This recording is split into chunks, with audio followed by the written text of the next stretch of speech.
s'appelle en réalité Van Warenberg. Van Warenberg, Van Warenberg, avec l'accent flamand, Van Warenberg. Ça ressemble à un village de Paris-Roubaix, ça. Ouais. Hein, les fameux de Warenberg. Ouais. Mais mon père, il avait, quand j'étais très jeune, j'avais 11 ans, 10 ans, une librairie. Oui. Alors j'étais toujours dans des bouquins comme les Tintins, oui, en train de rêver. Parce qu'en Belgique, bon, comme Brel le dit, un ciel si bas qu'un canal s'est perdu. Oui. J'étais à la salle à manger, et j'étais toujours dans les bandes dessinées, en train de rêver. Et donc une famille tout à fait moyenne. Et tu es parti à quel âge aux États-Unis pour la première fois? Je suis parti à l'âge de 19, 20 ans, entre 19 ans. Avec pour seul bagage tes muscles et ta passion du sport, c'est tout. Et un rêve. Et un rêve. Alors qu'est-ce que tu as fait en arrivant là-bas? Tous les petits boulots? Non, oui, mais c'était très dur parce que quand j'ai quitté la Belgique et quand j'ai atterri à Los Angeles, c'était un peu comme la plateforme ici. Oui. Toutes ces lumières, oui, c'était immense, très étendu, et j'attrapais un coup de blues. Tu sais, tu te sens très seul. Bien sûr. Mais à cause que j'ai une famille qui a toujours été très très près de moi, même quand tu es loin et tu essayes d'achever un rêve, tu peux toujours revenir sur le point de départ. Oui. Et ça m'a pris 5-6 ans, j'ai fait les pizzas, les taxis... Poseur de moquette. Ouais. Tous les petits boulots. C'est là où j'ai appris à... Mais Stallone a fait la même chose. Hein. Ouais. Hein, il en a aussi beaucoup bavé. Beaucoup d'acteurs. Alors comment tu as fait pour convaincre et pour rencontrer le premier producteur qui t'a fait confiance? Tu lui as fait une démonstration de ce que tu savais faire? Oui, j'ai fait une démonstration de... Parce qu'à l'époque, bon, mon anglais n'était pas super. Problème d'accent? Ouais, et la même chose avec mon français. Ouais. Et j'ai fait donc une démonstration quand... Oui. Je la ramasse? Non, ça va. Non. Ok. Non, tu fais du sport aussi. Ok, non, je sais, non, mais c'est parce que... J'ai beaucoup de respect pour toi. Et alors... Ouais, non, mais c'est la vérité en plus. Je pourrais dire dans mes mémoires, Jean-Claude Van Damme m'a proposé de ramasser mes fiches, les de mémoire. Oui, tu as rencontré un producteur. Hein, bon, on m'a dit que c'est sur un parking, non? Il sortait d'un restaurant. Et là, un producteur célèbre. Oui, la Canon. Oui. Film indépendant, low budget. Mais enfin, pour moi, c'était l'idéal. Et j'ai fait une démonstration devant lui quand il attendait pour sa voiture. Une démonstration de quoi? De grand écart, tout ça? Oui, grand écart, des coups de pied, il était comme ça. Sûr, et puis il m'a passé sa carte. Il dit Tomorrow, my friend, come to see me. Demain, viens voir mon ami. Ouais, avec donc, son accent israélien. Et alors là, quand j'ai téléphoné, on m'a pas laissé rentrer donc chez lui. Et j'ai attendu. T'as défoncé la porte? Non, je me suis forcé un passage à la Canon. Oui. Et là, il m'a vu, il m'a fait attendre toute la journée parce qu'il était occupé au téléphone. Et vers 5-6 heures du soir, j'ai attendu pendant 7-6 heures. J'ai donc dans son office et on a parlé et il m'a donné un rôle, Bloodsport. Tous les coups sont permis. Premier petit rôle. Et c'était il y a 10 ans. Ouais.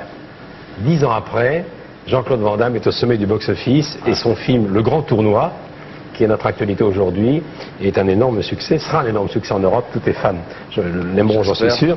Et ce qui est important, c'est que c'est la première mise en scène de Jean-Claude Van Damme. C'est-à-dire que tu joues évidemment le héros de ce film et tu le mets en scène, qui est un tournant de carrière quand même. Et c'est très dur parce que quand tu diriges un film et quand tu es derrière la caméra et devant, d'abord il faut beaucoup courir, mais c'est beaucoup d'heures de tournage. Évidemment. C'est 12 heures. Et il faut rester en forme physiquement. Et pendant plusieurs mois.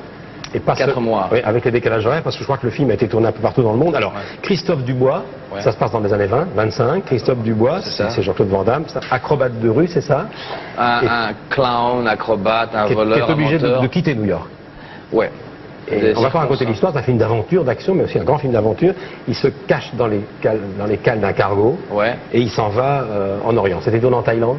En Thaïlande et en Chine, et aussi à New York et Montréal. Il va tomber entre les mains d'affreux pirates. Il y a Roger Moore qui joue le rôle d'un méchant pour la première fois. Et un des clous du film, c'est le combat final. Ça s'appelle le Grand Tournoi. Il va être obligé de combattre avec des adversaires particulièrement durs. Solides. Voici des extraits de ce film qui est un événement, le dernier, plus récent film de Jean-Claude Van Damme, s'appelle Le Grand Tournoi, interprété et mis en scène par Jean-Claude. Le Grand Tournoi. Jean-Claude Van Damme, Roger Moore. Tu as engagé Roger Moore parce que tu étais un fan des James Bond? Ah, absolument. Et puis Roger Moore, quel acteur. Quel acteur. Et tu ton personnage s'appelle Christopher, c'est pas par hasard, car c'est le nom de ton fils. Ouais. Voilà. Il a aussi un petit rôle dans le film. Qui a un petit rôle dans le film. Bien. Parce que c'est gratuit. On va revenir dans quelques instants avec Benjamin sur les moments les plus importants de la carrière de Jean-Claude Van Damme. Mais d'abord un petit micro-trottoir. Tu vas voir que les Français te connaissent bien et les petits. Nous sommes allés dans une école de karaté, chez Alain Sétrout, pour ne pas le citer, avec Olivier Ménard. Et les enfants parlent de toi. Et tu vas voir qu'ils sont incollables sur ta carrière. Voici des karatékas que j'appellerais Karaté Kid. Ok. On y va.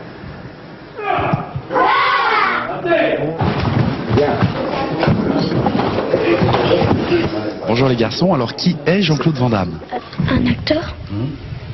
Un acteur qui tourne des films de combat. C'est quoi comme film? Il y a coup pour coup, full contact, tous les coups sont permis, double impact, et il y a des autres films, mais j'en souviens plus. Mais qu'est-ce qui t'impressionne chez Jean-Claude Van Damme? Le grand écart. Le grand écart, un coup de pied. Il fait aussi des hurrah mawashi, ce sont des coups de pied retournés. Explique-moi, c'est ce que c'est un hurrah mawashi. On fait un mawashi, c'est-à-dire un coup de pied circulaire et à la tête. Ça doit faire mal ça, non? Ah oui. Quand je serai grand, j'aimerais bien être connu comme lui et je lui dis bravo parce qu'il paraît que quand il était jeune, il faisait pas de cinéma et il était très pauvre. C'est mouvant, hein? Voilà. Tu as 2 enfants? 3. Tu as 3 enfants. J'ai un bébé qui a 9 mois. 9 mois. L'aîné c'est Christopher, il a quel âge? 9 ans. 9 ans, le deuxième? 5 ans, Bianca. 5 ans. Et l'aîné fait déjà du sport, Christopher? Non, pas encore. Je te présente Benjamin, qui est un fan de cinéma. On parle souvent de tes films. C'est vrai. Tes oreilles doivent siffler souvent. On voit souvent les coulisses. Et il va te rendre hommage à sa manière. Je ne sais pas combien de coups vous avez donné